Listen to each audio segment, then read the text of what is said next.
afternoon, everyone. My name is Samia Abdi. Welcome to our beautiful webinar, Anti-Racism Frameworks to Advance Public Health Practice. It's my honor to be moderating this session. And just as a starting point, we'd like to share with you that none of the presenters and facilitators have potential conflict of interest. None of the presenters or the moderators for the sessions have received financial or in-kind support from commercial sponsors. To start, we wanted to acknowledge the land that we're standing in and situate ourselves as moderator and presenters for this session. I would like to acknowledge that today I am in Toronto, traditional territory for many Indigenous people, including the Mississaugas of the Credit, the Anishinaabe, the Chippewa, the Haudenosaunee, the Huron-Wendat people, and home to many other diverse First Nations, Inuit, and Métis people. We also want to remember those forcibly displaced and trafficked into Turtle Island as a result of the transatlantic slave trade and the histories and legacies of colonialism and new colonialism, which continue to impact African people and their descendants from across the diaspora from around the world. We also recognize that racial and colonial violence harms Black, Afro-Indigenous, and Indigenous people through both common and distinct ways. At the same time, it's critical for us to take a minute and many minutes to celebrate the joy, resilience, resistance, ingenuity, innovation, knowledge, and wisdom of Indigenous and Black people. Finally, we recognize our responsibility and obligations to be good guests on this land and to actively work towards Indigenous sovereignty and Black liberation. We offer thanks to our elders, those who came before us, communities that we continue to learn from. May their wisdom continue to inform our actions towards a more just world. I would like to recognize that this land acknowledgement has been developed by the Black Health Education Collaborative. And also I would invite all of you who are joining us today to take a minute and reflect on whose land you're on. There will be, our friends from Capacity Building are sharing a link on the chat to just take a minute to understand where we are standing. One of the questions that we had in the registration is to give us an idea of who is with us today in the room. Thank you all. Over 320 of you have filled the survey. We are really happy and excited to have your information, and we are happy to have the first 136 people, 37 people right now who joined us. So the first question was just to get an understanding of your level of knowledge around this topic. And most of you have rated yourself as average or below average, with few rating themselves as above average or high in terms of knowledge. The two other questions that we're really interested to find out about is, does your organization currently have or use an anti-racism or a racial equity framework to guide your work?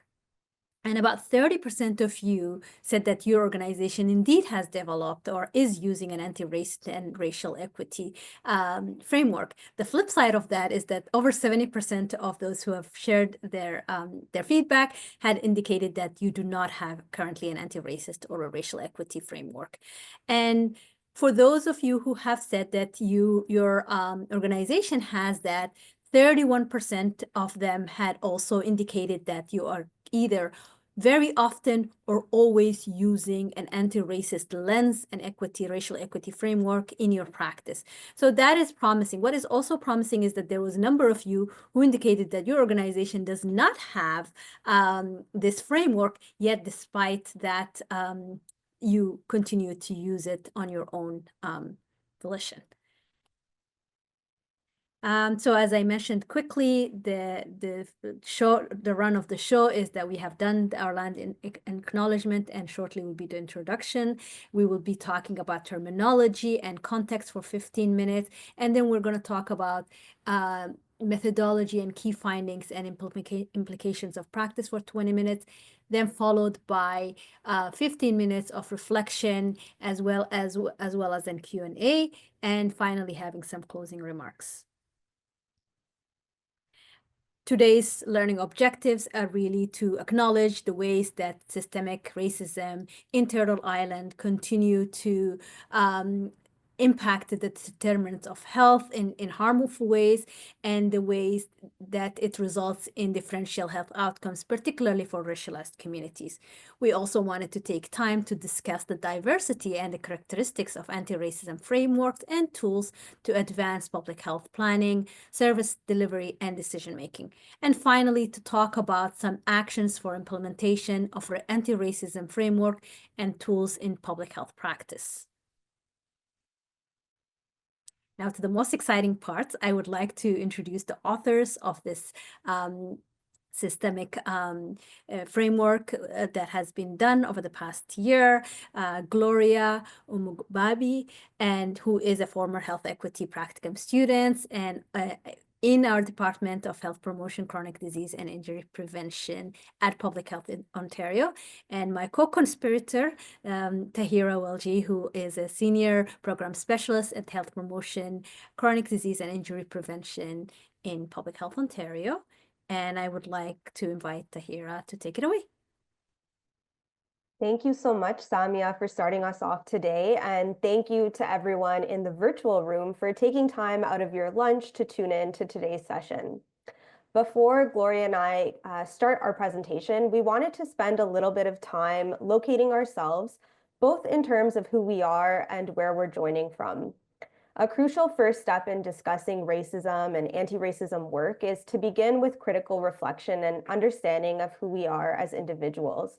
So how do we locate ourselves in relation to the Indigenous lands in the place that we now call Canada? And how do we situate ourselves in relation to anti-racism and decolonizing work? So I'm a South Asian cisgender woman, and I'm a second-generation settler. I live, work, and play in Tekaronto, the land that's covered by Treaty 13. Working in public health, I'm committed to learning and unlearning about how racism, colonialism, and other systems of oppression are ingrained into our systems.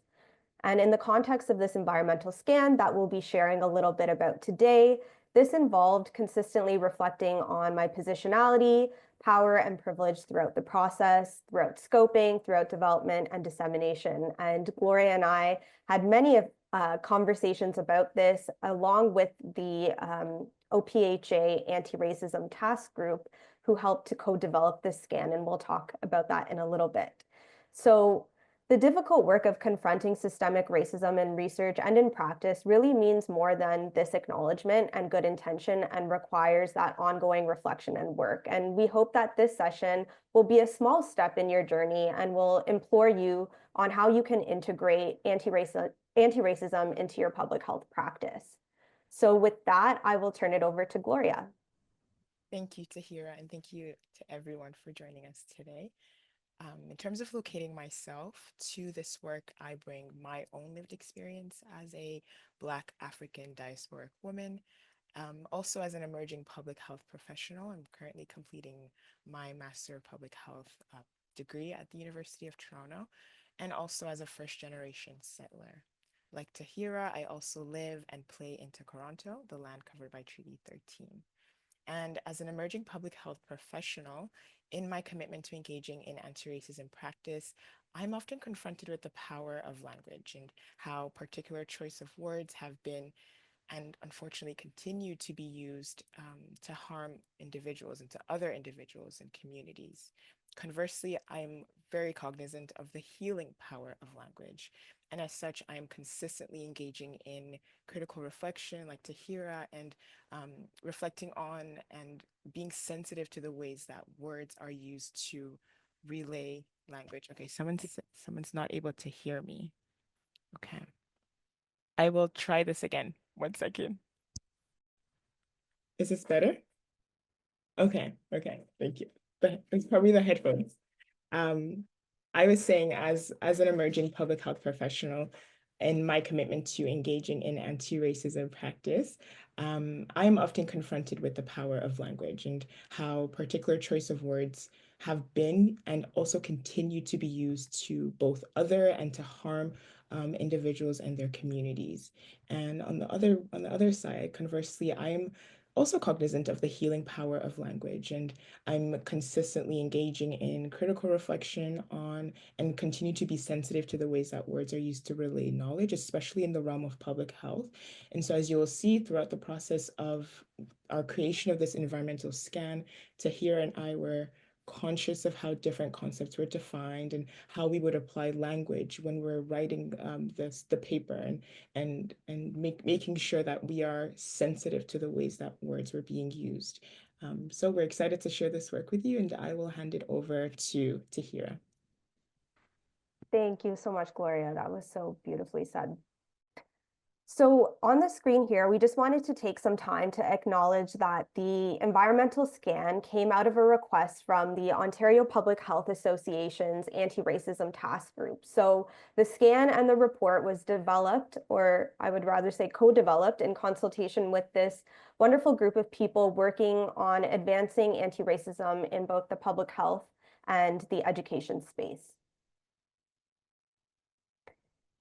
As Samia alluded to, for the purposes of this session, it is really critical to start from a common ground. And, there are a number of folks on today's call with a variety of different expertise and knowledge, but we really wanted to start from the same place. So with that in mind, I'll spend a few minutes reviewing some key concepts and definitions as it relates to this work before Gloria gets into the methods and the findings. So often in public health, we see race listed as a determinant of health, and we wanted to take some time to emphasize that racism, not race, is a determinant of health. Race is a social construct, which simply means that it was an idea created by humans and societies to create and categorize differences among groups of people based on physical features, with no basis in science or biology.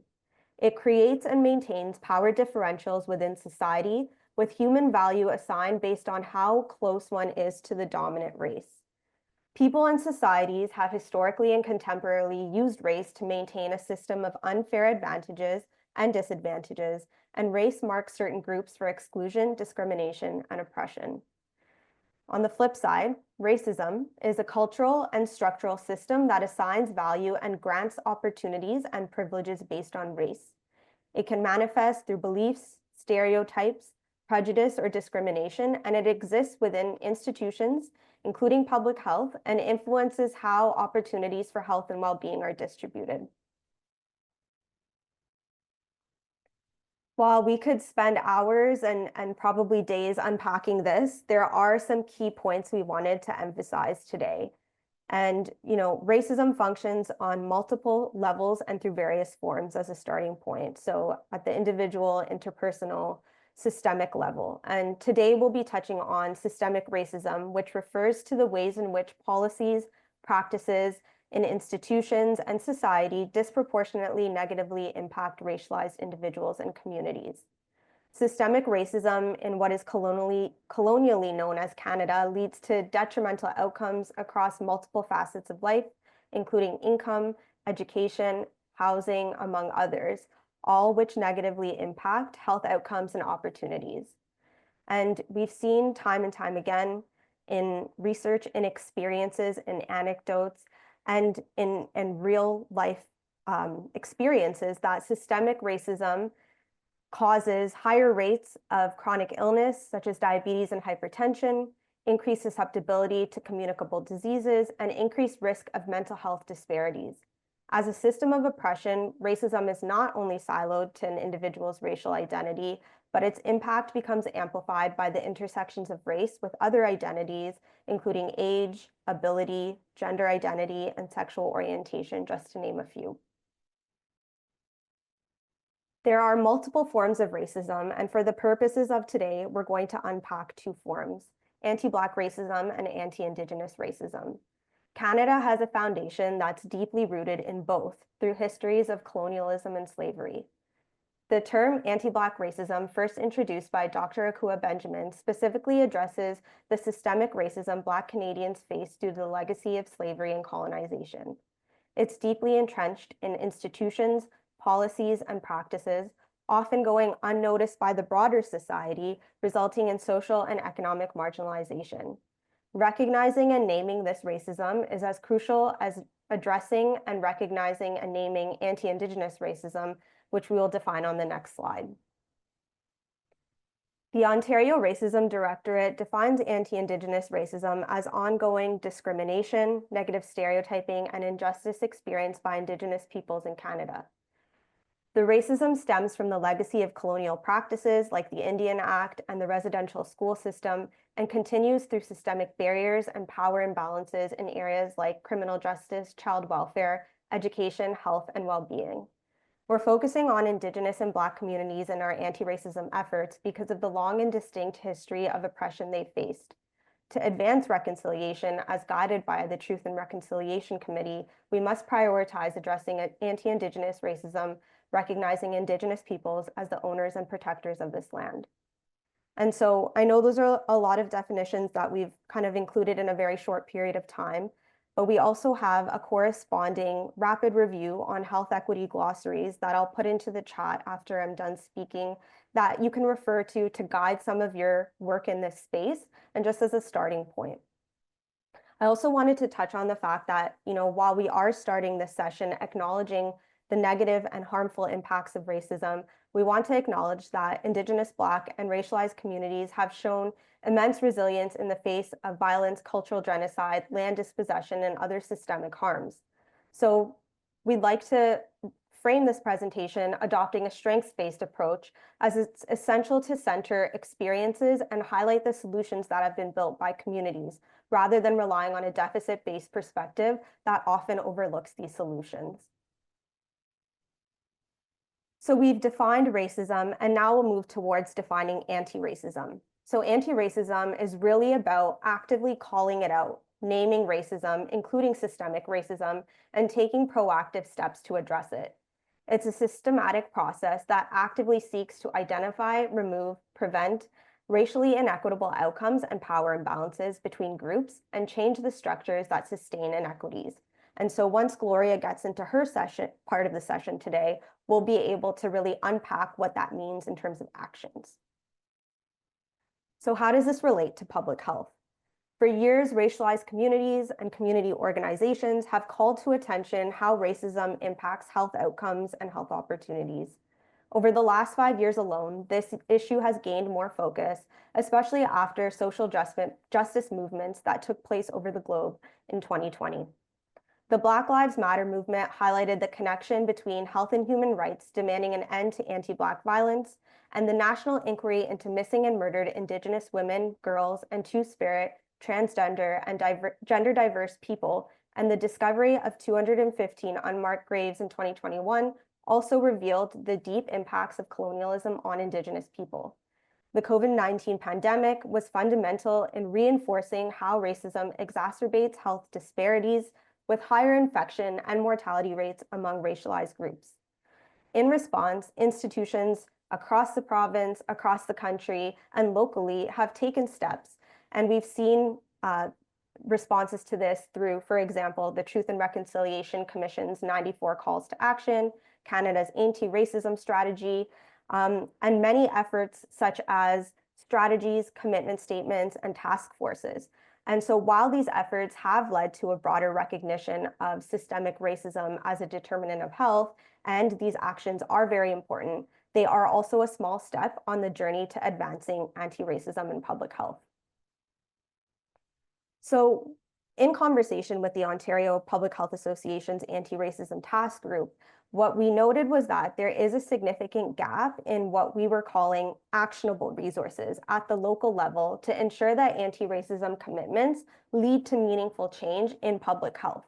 And so while health equity is really a core component of what we do in public health, these actionable approaches to anti-racism in public health planning, in decision-making, and in service delivery can sometimes remain unclear.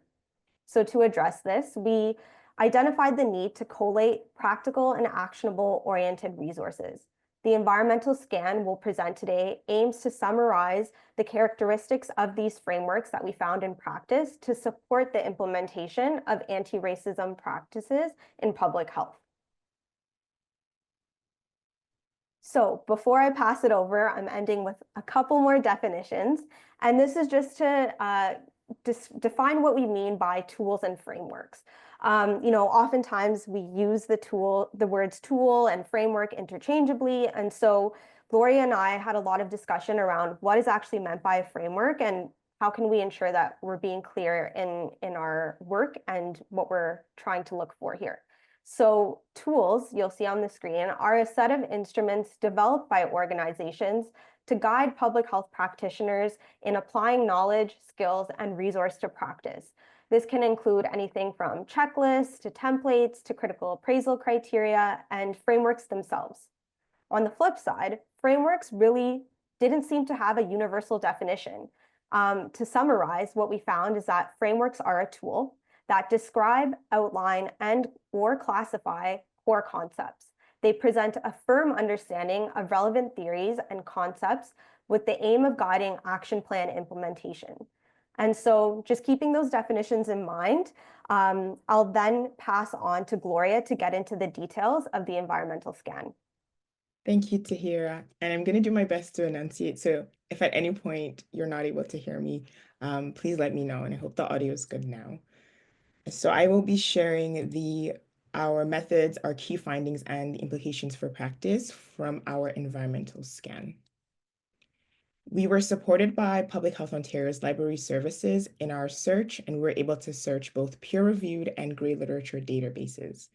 And our search was limited to records that were published in English and from the year 2019. We chose the year 2019 based on, as Tahira mentioned, the increased attention that we had found to addressing racism within public health over the recent years. Our title and abstract screening was conducted by 2 independent reviewers who also met to discuss any discordances that came up. We engaged in full text screening, again, with 2 independent reviewers and discussions about any disagreements that came up as well. I do want to highlight that we were also regularly consulting the Ontario Public Health Association's Anti-Racism Task Group in order to define the scope of our scan, to refine our inclusion and exclusion criteria in our data extraction process, and even in the writing and structuring of our final report. So here we have our inclusion and exclusion criteria in depth. At the beginning of this work, the authors really regularly engaged in discussion, which was a huge part of our process, in terms of what kinds of record that we wanted to capture in the scan. I think just to emphasize, we wanted to ensure that the frameworks and tools that we represented in the scan had a focus explicitly mentioning anti-racism. This was an important criteria for 2 reasons. We wanted to make sure, We wanted to make sure that the frameworks and tools explicitly refer to anti-racism as opposed to broadly citing health equity. And when we talk about health equity, we know that anti-racism is a core component of health equity, but we felt that tools and frameworks that cited health equity alone did not fully capture the dynamics of power and privilege, which are essential to anti-racism work. We also limited it to frameworks and tools explicitly mentioning anti-racism practices because we noticed that the National Collaborating Center for Determinants of Health, the NCCDH, had actually already conducted a rapid review on health equity frameworks and tools. And so we were careful not to duplicate that work. And the other inclusion and exclusion criteria, we wanted to make sure that the framework and tool was focused on planning, service delivery, or decision-making in public health. We wanted to highlight local, municipal, or regional public health work as opposed to those on the federal level. And we wanted to make sure that it was limited to the Canadian context. Our initial search yielded a total of 759 records, 702 of them from peer-reviewed literature and 57 of them from grey literature. 114 records moved to the second stage, our full text screening. And in our full text screening process, we discovered that majority of the records were excluded either due to the fact that they lacked an outlined framework or tool, and where there was a framework or tool, anti-racism was not the focus of its use. And so in total, 18 records were identified for data extraction. We captured a lot of categories for our data extraction, but these were the ones that were most pertinent to us when it came to the synthesis process. Firstly, we wanted to find out how the resource was developed. What kind of development process did they go through? Did people seek advice or consult advisory councils? Did they seek community input? We also wanted to know the population of focus. Which community was the resource geared towards? We were interested in knowing whether there were any established health equity or anti-racism theories that provided a foundational basis for the resource. We also wanted to know how the framework developers or the tool developers defined racism, if they did. And we wanted to know how the resource has been evaluated, keeping in mind that we were highlighting accountability and implementation strategies.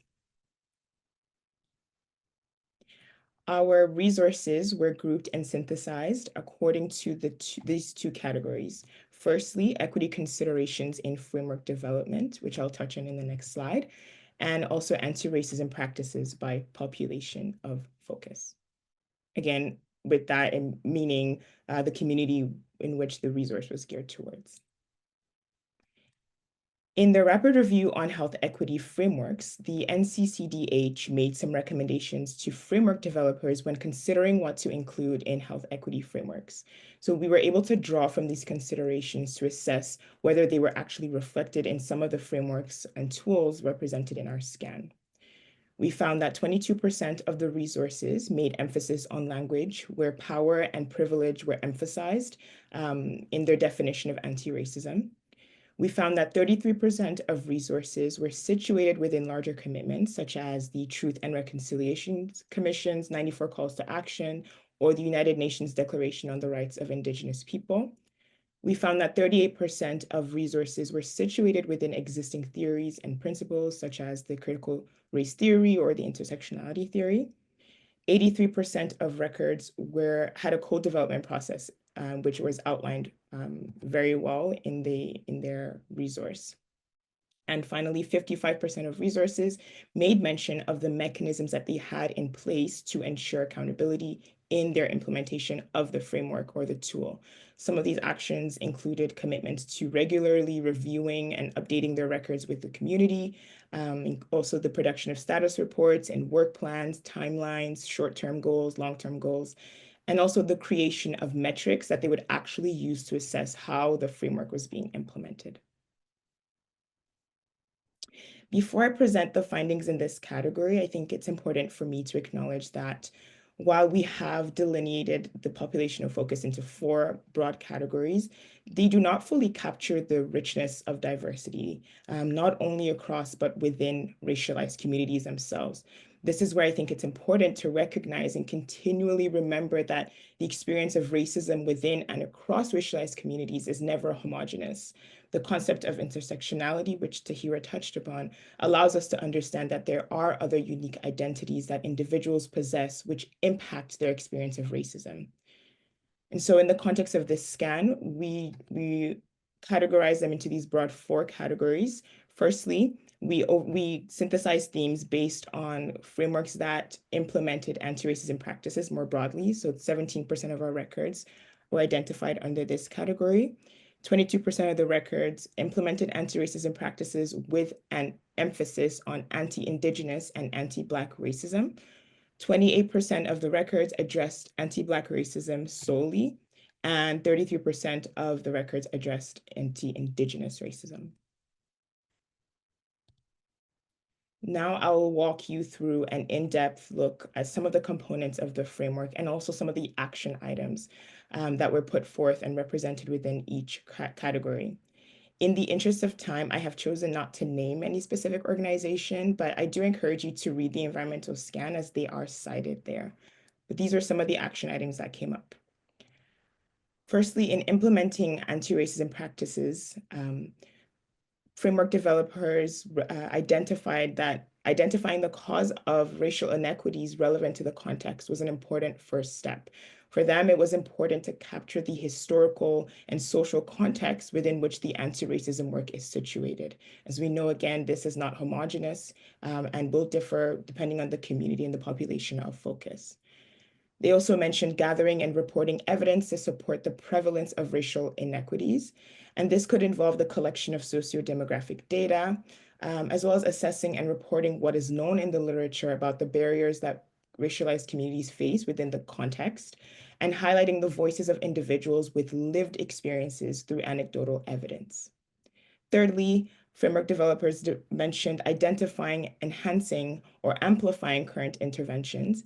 And one of the aspects of this theme was to assess the unintended negative impact of the current programs that are run in public health.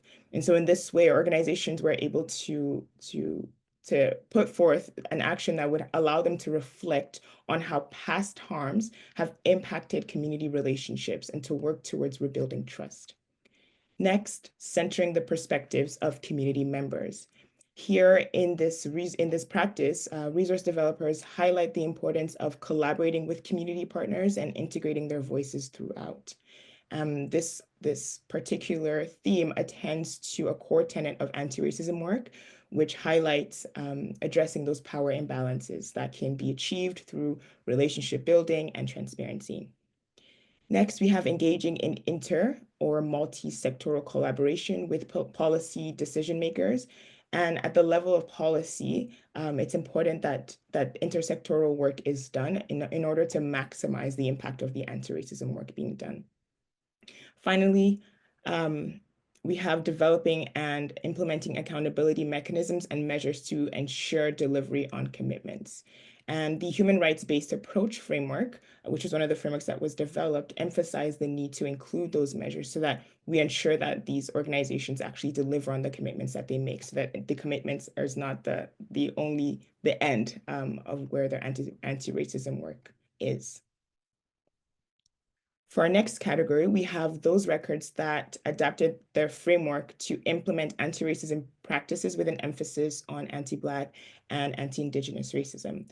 For the records captured here, I want to highlight that these frameworks and tools were adapted from the Ontario Health Equity, Inclusion, Diversity, and Anti-Racism Framework, which emphasizes an anti-Black and anti-Indigenous racism. So the action items under this category were to collect, report, and use equity data.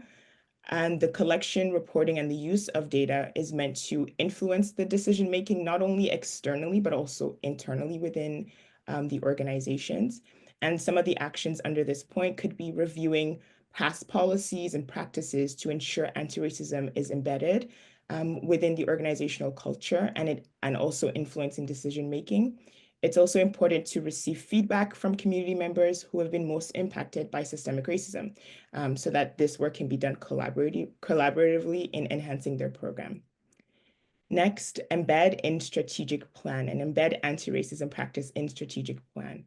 This involves modifying structures and policies to embed anti-racist practice. And this could be training for staff members and board members. It could also be employing accountability measures to track organizational achievement, ensuring that racialized staff members have access to any complaints process where an incident may arise, and also developing those metrics of assessment to ensure that the work is being done and the outcomes are being reached.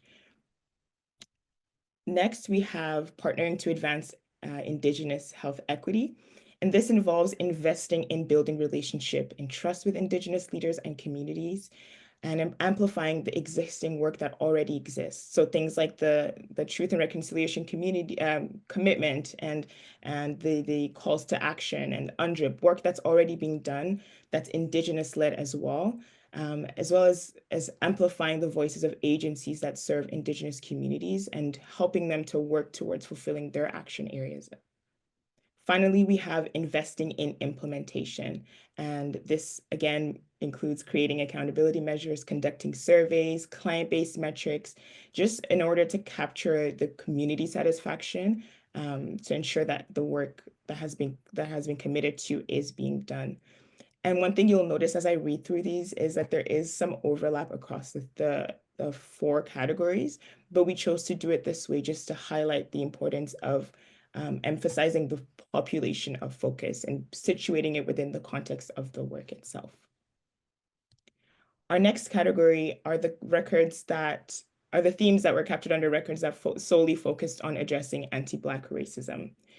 The first point to mention is the recognition and affirmation of Afrocentricity. This was a theory developed by American professor Molefi Kete-Asante, which refers to the centralization of African values and epistemologies. And under this theme, some of the actions that came up include unveiling the ways that racist practices have impacted staff and management, denouncing these practices through commitment statements, which a lot of organizations are already doing, upholding community governance principles, centering community in decision-making process, and upholding culturally responsive practices in public health planning and implementation. The next theme that came up is the intervening in the root causes of the social and structural determinants of health in order to develop comprehensive and holistic strategies. And an active participation of public health organizations in those initiatives that attend to the upstream level factors have been shown to impact population outcomes positively. Next, we have mobilizing organizational level policy changes. This includes, championing for leaderships to invest in resources that are directly dedicated towards creating and sustaining a structure that explicitly addresses anti-Black racism. This could also mean the establishment of advisory groups that support the work of dismantling anti-Black racism within the organization, recruiting and retaining Black staff through equitable hiring practices, creating pathways for professional development of Black staff members as well. Next, we have the investment in education and training, especially on historical and contemporary impacts of racism.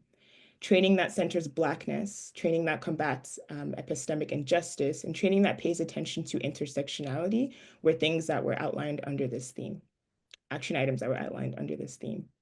Finally, we have upholding community-informed data governance. And this just looks like employing something as the Engagement Governance Access and Protection Framework, the EGAP framework, which empowers Black communities to gain control over their collective data.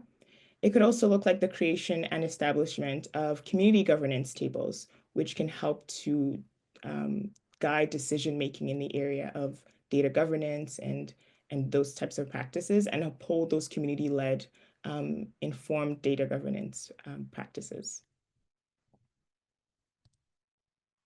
Our last category, last but certainly not least, addressing anti-Indigenous racism. The records that were identified under this category highlighted the importance of upholding Indigenous sovereignty and self-determination.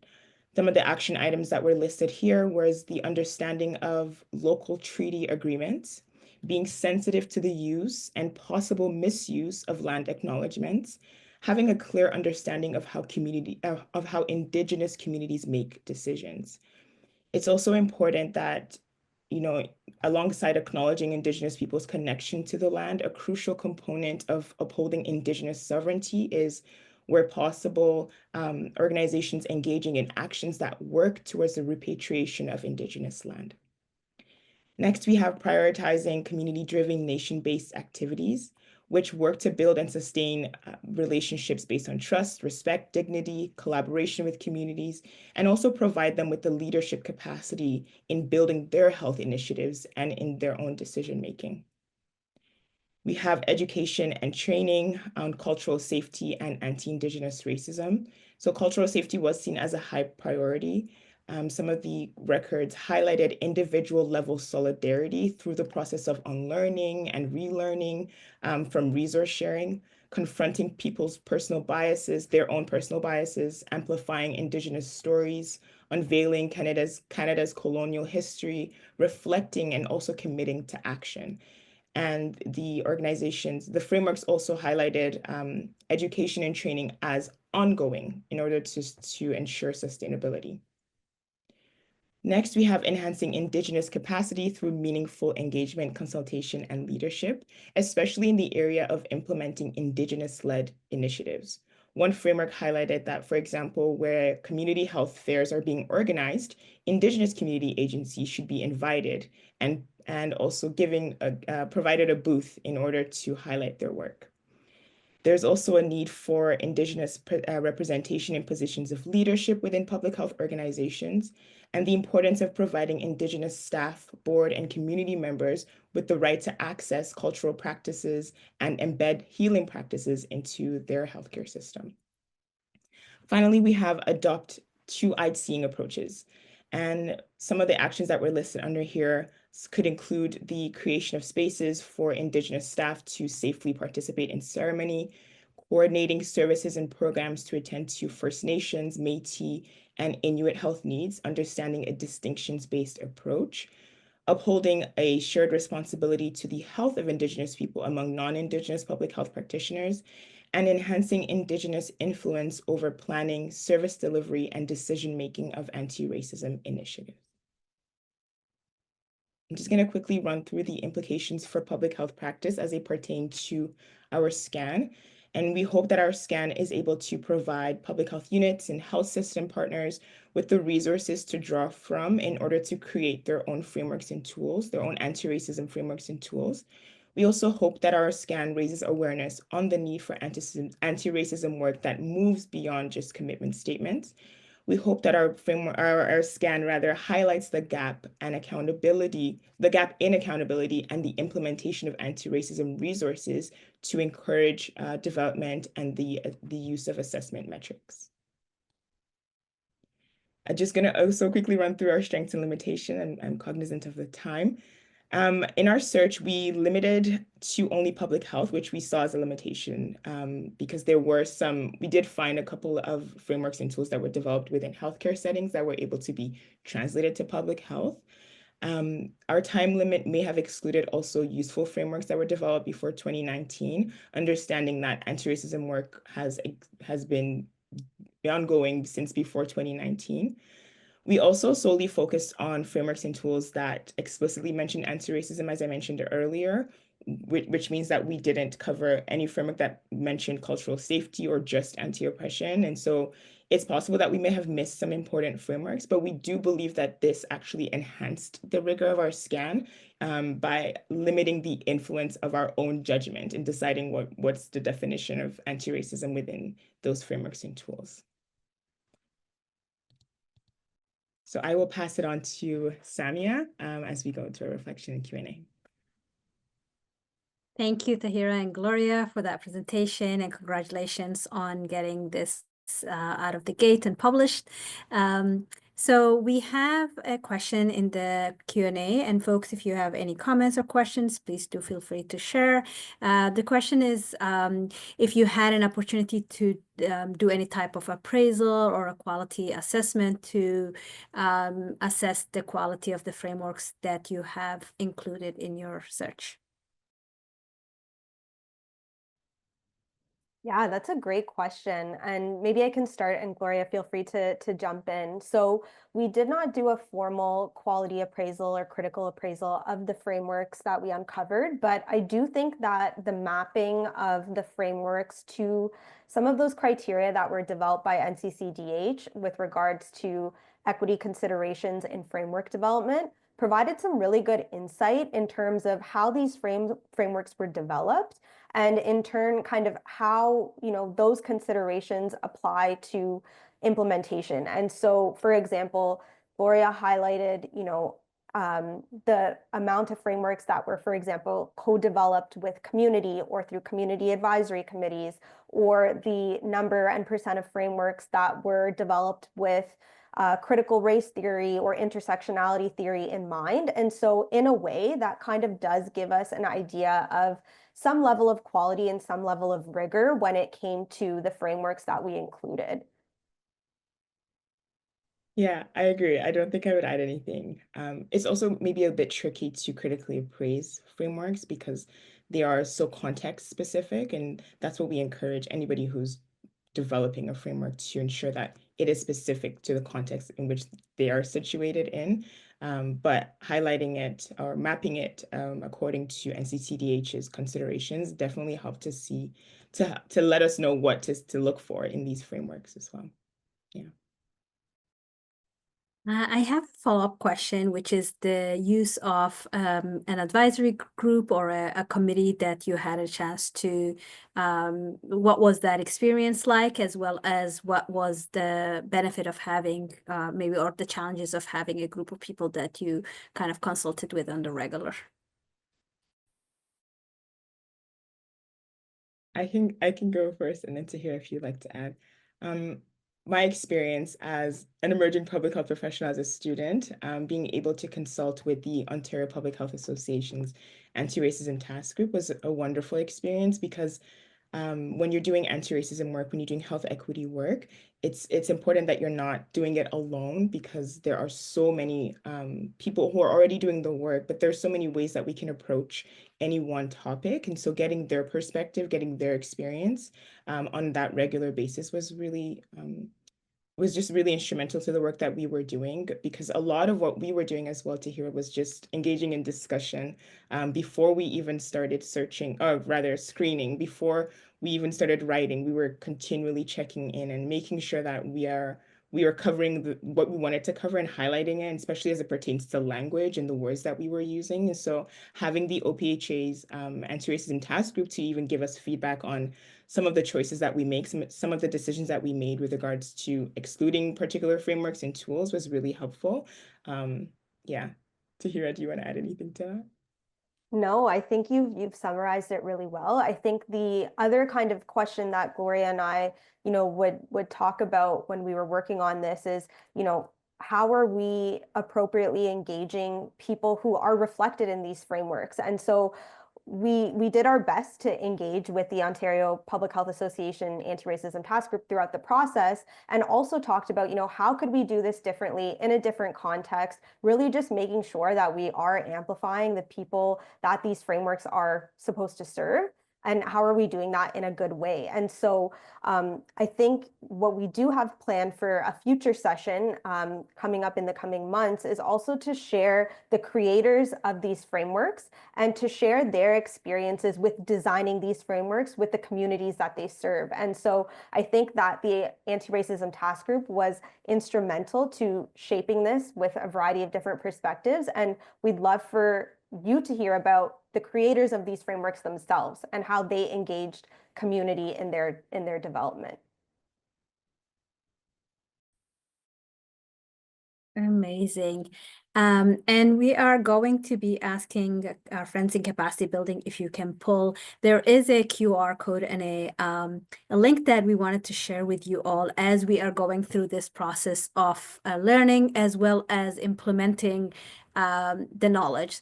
So as a collective, Tahira, Gloria, and myself believe that knowledge without action is futile. Therefore, we wanted to find ways to hold ourselves and all of you accountable as a collective as we learn and learn about these frameworks, implement these frameworks. And we wanted therefore just to see if people can think about one small or large action that they can take in their health unit, in their practice, to incorporate anti-racism practices. And this is maybe something that you have already are doing, or something that you can commit to doing in the next fiscal year. So we have both the link and the QR shared on the chat. And then capacity building, if we're able to pull that screen, so folks can start thinking through. And this is the benefit of this work, is we will be sharing these as a resource, in terms of the findings, in terms of what people are doing, because there's one thing to come up with these guidelines or frameworks, and it's a whole different ball game to actually have it used in practice.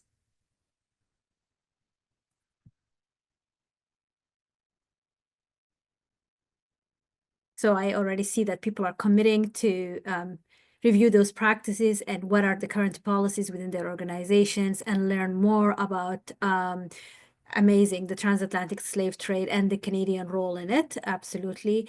Engaging with advisory committees and people with lived experiences, advocacy in terms of the practices and understanding how do we strategize and introduce these frameworks and equity frameworks and particular racial equity frameworks into our strategic planning. I love that there are folks who are committing to reviewing the environmental scan and the framework and understanding, sharing it with their health equity team. Amazing. There is also a commitment to learn more about Afrocentric health practices and health promotion practices, particularly in ways of knowing. A lot of people are talking about community engagement and applying an anti-oppressive lens in discussions and decision-making. And expanding existing frameworks that are equity, perhaps general equity, but not specific to anti-racism and anti-oppression.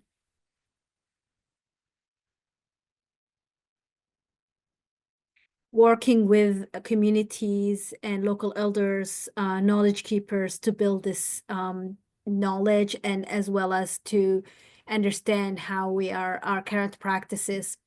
Because the question that I like to ask myself and my colleagues is the way we're doing things actually, is it moving us towards or away from this journey that we're on in terms of, creating a more just world? Are we actually trying to do better or worse? Are we creating harm or, removing harm? And yes, while we can have good intentions and these are helpful, what's more than good intentions is the impacts that our work has. And for a lot of us, we are in a place of power and privilege to be able to work within public health and to make decisions that impact, not if not hundreds, then thousands of people, because we are doing work at a population level.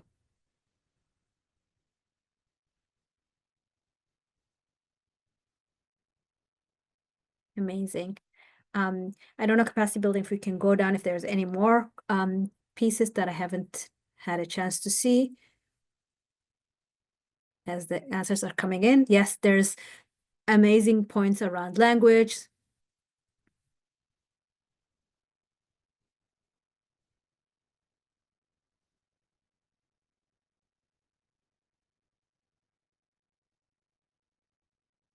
Yes, there's a question on the chat around the findings, and if we can, if we can find it on the findings of this work is on the PHO website, and also we had shared it earlier, but I'm happy to reshare for everyone to see. Amazing. So it's really interested in the beauty of doing it this way. We can also keep these findings and kind of reshare it as part of the report back. There are some folks that are saying that they have advocacy groups within their organizations and they are, finding ways to implement that across the organization.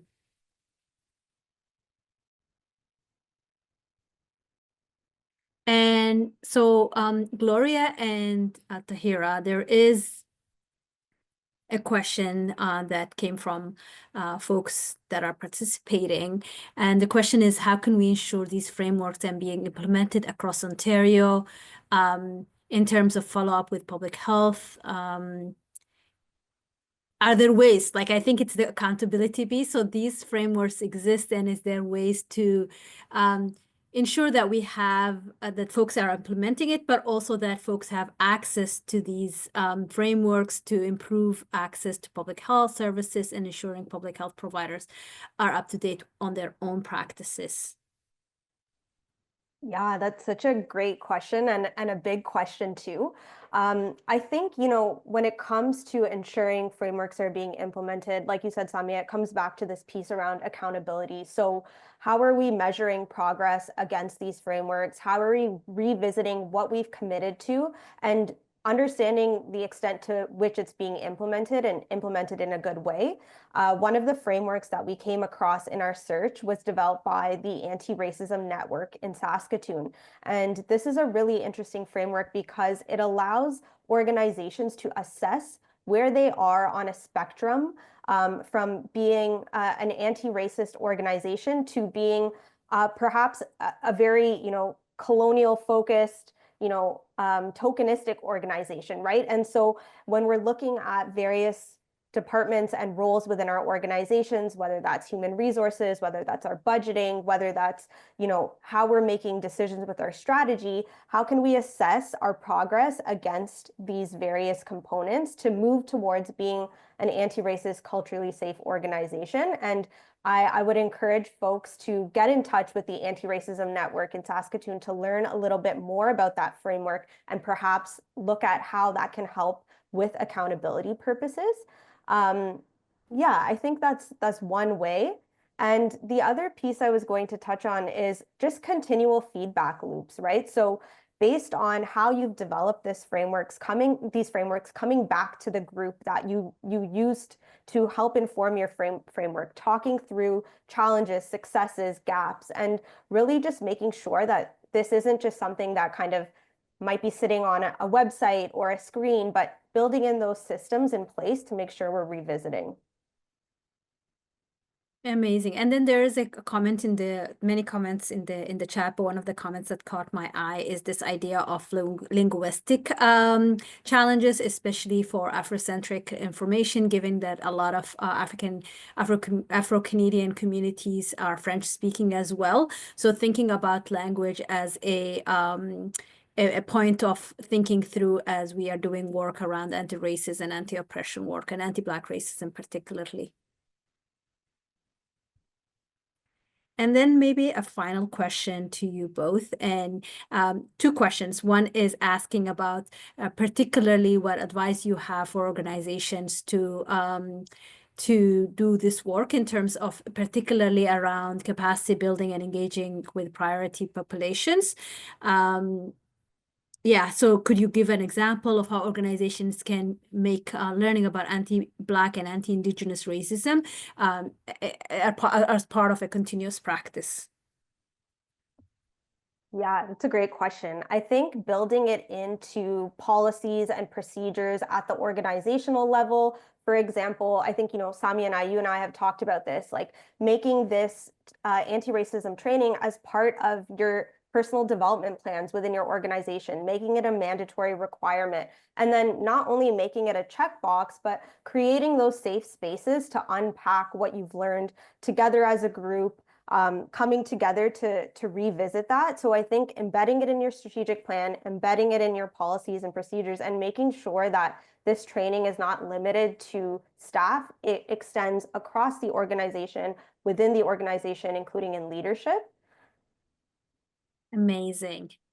So there are also questions around sharing of the resources and sharing of this recording. So yes, this webinar is being recorded and will be available at the PHO website. I think as a final question, maybe we'll do one final question and wrap up, given that we only have 2 minutes left. And the question is, will there be further work taken by PHO to understand other forms of racism? Yeah, that's a great question. And I think it points us to a lot of areas for action. And I would say, absolutely, this is just the beginning. We know that anti-Black racism and anti-Indigenous racism is foundational as a starting point to really, set up the work that we're doing in racism in other areas. But I think it's just the beginning. And I think Samia and Gloria, you would agree. Yeah, Absolutely. For sure. So I just want to highlight really quickly that the way that we've organized the environmental scan makes it so that you're even able to create your framework and your own tool within your organization based on the themes that are identified in the environmental scan. So we hope that it's a good starting point, as Tahira mentioned, but definitely not the end point for the anti-racism work in your practice. Yeah, and as we are coming to the last minute, I just want to thank both Tahira and Gloria for both their work and this presentation, and also acknowledge our friends at Capacity Building doing amazing work supporting us in the background. And more importantly, all of you for, taking your Tuesday lunch hour with us and spending time exploring this topic, asking really critical questions and sharing some resources with us. I also want to note that we will be sharing a very quick survey with you so we can understand how we did today, but more importantly, you can also let us know what other topics you would like us to cover in the future. And our friends at Capacity Building will be sharing that. Also, shout out to Topic, which is starting tomorrow or is tomorrow, and has a session on anti-racism and health equity frameworks, and to think about practical ways that public health practitioners can practice the work that we have learned in terms of from a theoretical to a practical point. Thank you, everyone.